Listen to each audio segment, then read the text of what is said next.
So much time could be wasted at the beginning of the period, and it is very crucial that we get started right away as substitute teachers. Hi guys, my name is Alexa and welcome to my YouTube channel. This channel we talk about everything substitute teaching, and in today's topic I'm going to be talking about taking attendance. So taking attendance, I have forgotten to take it.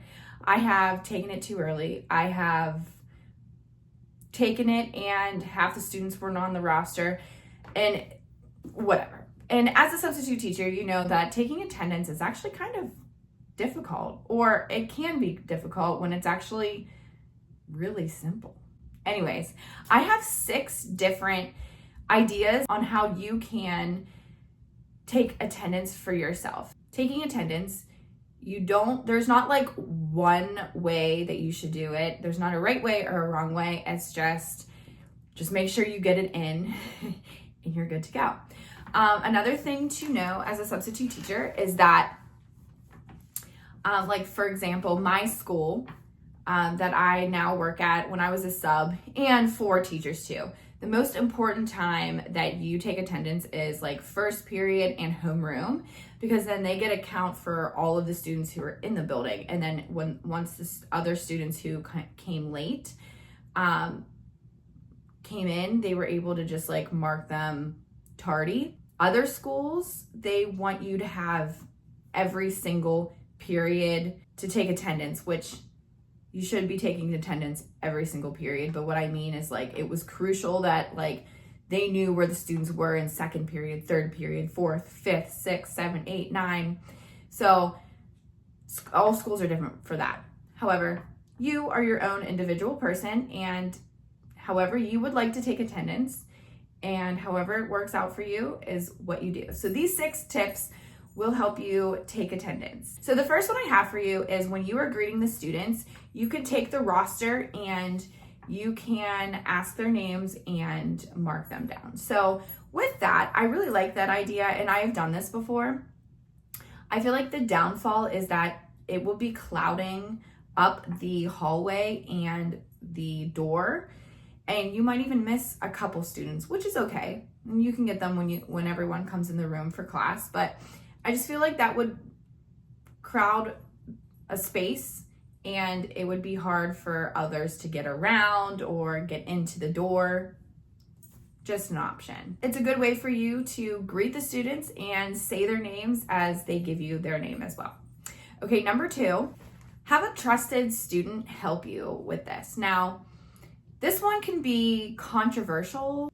I would do this one only if, like, say you had a morning and you got there late and a student just happened to be in the room or was waiting for you to unlock the door and they are there and you need to go over the attendance or go over the lesson plans.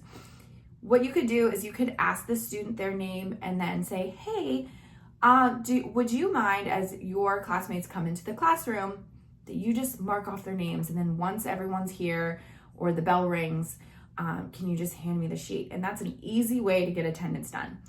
The downfall to that is you personally are not building any relationships with the students with that.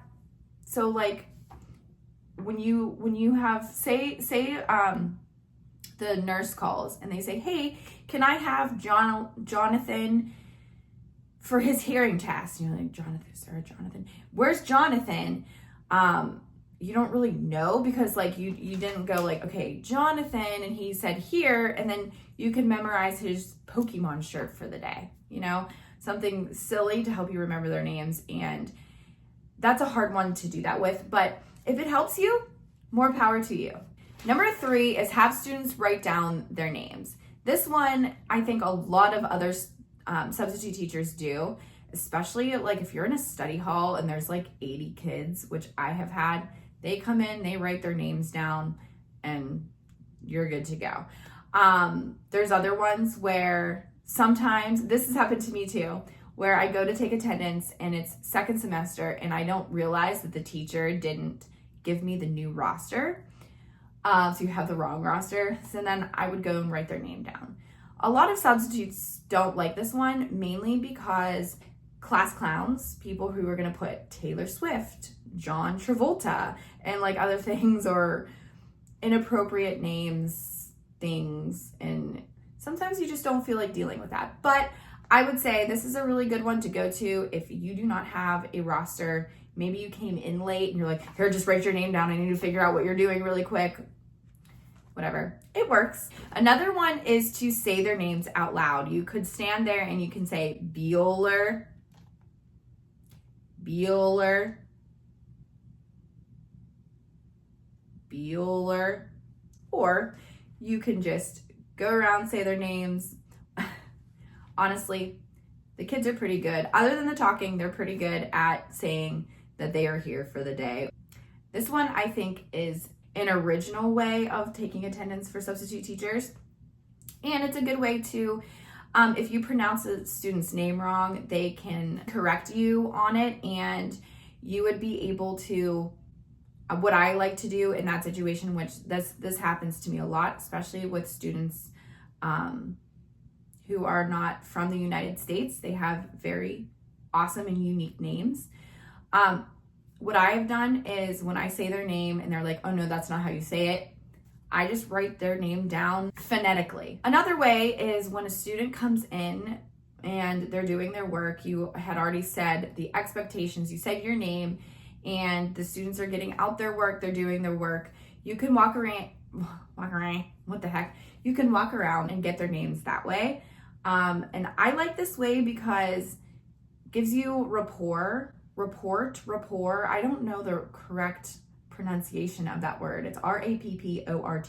And what that means is you are building relationships with the student. So you see a student, Zach, and you're like, oh, hi, Zach. It's nice to meet you. And you see that they have a basketball jersey on. You ask them, like, how is the season going for you? What position do you play? And you start to build relationships with them. And I think that's just a really awesome way to do attendance. It's one of the ways that I do it. And last but not least, this one is a really good one. And a lot of teachers are getting creative with this and helping out substitutes with this, is using seating charts. And nowadays with technology, they put pictures in there, which is amazing. So you can look and you can say, Alexa, oh, she's curly hair, and you're looking around the classroom.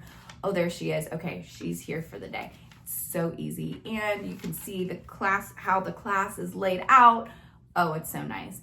If that teacher gives you a seating chart, use it effectively. It will really, really help you. And also, going off of that, teachers nowadays are getting to be really creative with their attendance. I've had where when I was subbing, so I'm a PE teacher now, but when I was subbing, a PE teacher had note cards for each class, and that student had their name on it.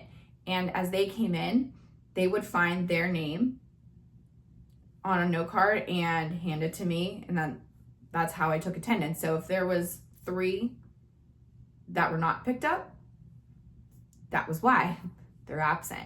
So other ones, they could do like popsicle sticks, and a teacher, the students come in and they write down, they come in, pick out their name on the popsicle stick, and there you go. You have your names on it. Teachers are getting to be so creative with that, and if they have that in their lesson plans, use it to their advantage. And one more thing I want to leave you with is elementary students have a very, hopefully every level has a routine set down for you. And they know what to do usually. But elementary students is what I'm talking about right now. They thrive on routine. So a lot of the times it might be they come in, you can greet at the door, whatever, and they come in, they put their chair down, and then they get their math worksheet and they start. And so they write their name on the paper, and that's how you take attendance. Very simple way for that for elementary school. That might not always be that example, but something similar to that. And then another thing that you should be aware of is there's always a attendance lady. It could be a man. In my case, I've only worked with attendance ladies, but anyways, they are really helpful. They know the students, and they're the ones who always look at the teacher's attendance list for the day. If you are someone who does not have technology given to you for the classroom, you can send a student down with a list of the kids who are not there for the day. Maybe as a team, like other teachers within your team, they have one person come around and get attendance. If you have a computer, as a high school teacher, I really like to just email the attendance lady. That way they just like knew who was there, and then they would fill that in for the teacher who was out. If you are a long-term sub, you get access to their technology that they use for attendance. So I really hope that helps. Guys, I really hope that this video helps you find ideas to take attendance, and just know that we are all different and we take attendance all differently. And it does not matter which way, how you get it done. Just get it done and you're good to go. So next week, I'm actually going to be starting a wellness playlist for you guys for the month of October. I will see you guys there.